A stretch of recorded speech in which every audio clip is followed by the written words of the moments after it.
স্বাধীনতার পর নির্বাহী আদেশে সরকারি চাকরিতে কোটা পদ্ধতি চালু করা হয়।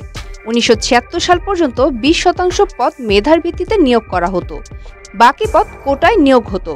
১৯৭৬ সালে মেধার ভিত্তিতে নিয়োগ ৪০% বাড়ানো হয়। পরে মেধায় নিয়োগের হার আরও কিছু বাড়ানো হয়। ২০১৮ সাল পর্যন্ত সরকারি চাকরিতে মোট ৫৬% কোটা প্রচলিত ছিল। এর মধ্যে ৩০% বীর মুক্তিযোদ্ধা কোটা, ১০% নারী কোটা, ১০% জেলা কোটা এবং ৫% ক্ষুদ্র জাতিগোষ্ঠী কোটা। এছাড়া ১% পদ প্রতিবন্ধী প্রার্থীদের দিয়ে পূরণের নিয়ম চালু হয়। ওই বছর কোটা সংস্কার করে ১০% করার দাবিতে শিক্ষার্থী ও চাকরি প্রত্যাশীরা বাংলাদেশ সাধারণ ছাত্র অধিকার সংরক্ষণ পরিষদের ব্যানারে আন্দোলনে নেমেছিলেন। আন্দোলনের মুখে এক পর্যায়ে সরকার প্রথম ও দ্বিতীয় শ্রেণীর চাকরিতে পুরো কোটা ব্যবস্থাই বাতিল করে। ওই বছরের ৪ অক্টোবর কোটা বাতিল বিষয়ক পরিপত্র জারি করে জনপ্রশাসন মন্ত্রণালয়। পরে ২০২১ সালে সেই পরিপত্রের মুক্তিযোদ্ধা কোটা বাতিলের অংশটিকে চ্যালেঞ্জ করে কয়েকজন বীর মুক্তিযোদ্ধার সন্তান রিট করেন। ৫ জুন এই রিটের রায়ে পরিপত্রের ওই অংশ অবৈধ ঘোষণা করা হয়। এরপর থেকে আবার আন্দোলনে নামে শিক্ষার্থীরা। বৈষম্য বিরোধী ছাত্র আন্দোলন এর ব্যানারে ১ জুলাই থেকে টানা আন্দোলন করেছেন শিক্ষার্থী ও চাকরি প্রত্যাশীরা।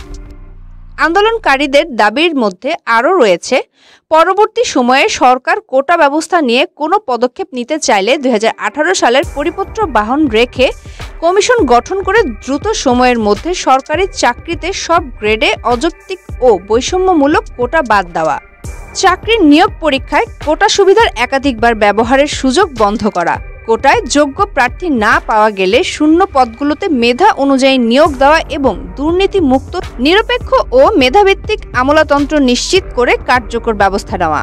খুলনা বিশ্ববিদ্যালয়ে গতকাল টানা দ্বিতীয় দিনের মতো বিক্ষোভ সমাবেশ ও সড়ক অবরোধ করলেন খুলনা বিশ্ববিদ্যালয়ের শিক্ষার্থীরা। বিকেল ৩টার দিকে খুবির মূল ফটকের সামনে সমবেত হন আন্দোলনরত শিক্ষার্থীরা। পরবর্তী সময়ে বিক্ষোভকারী শিক্ষার্থীরা স্লোগান দিতে দিতে খুলনা মহানগরী 0 পয়েন্টে অবস্থান নেন।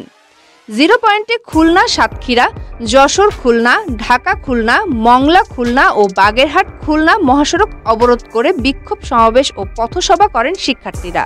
আন্দোলন কর্মসূচিতে অংশ নেওয়া জগন্নাথ বিশ্ববিদ্যালয়ের গণযোগাযোগ ও সাংবাদিকতা বিভাগের শিক্ষার্থী তোফায়েল আহমেদ বলেন, আমরা আন্দোলন করছি যেন মেধায় মূল্যায়ন করা হয়। কোটার মাধ্যমে কাউকে সুযোগ দিলে মেধাবীরা বৈষম্যের শিকার ও ভুক্তভোগী হবেন।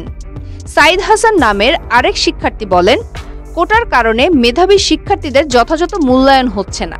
দেশের প্রশাসনে মেধাবী শিক্ষার্থীরা সুযোগ না পাওয়ার দুর্নীতিতে ভরে যাচ্ছে দেশ।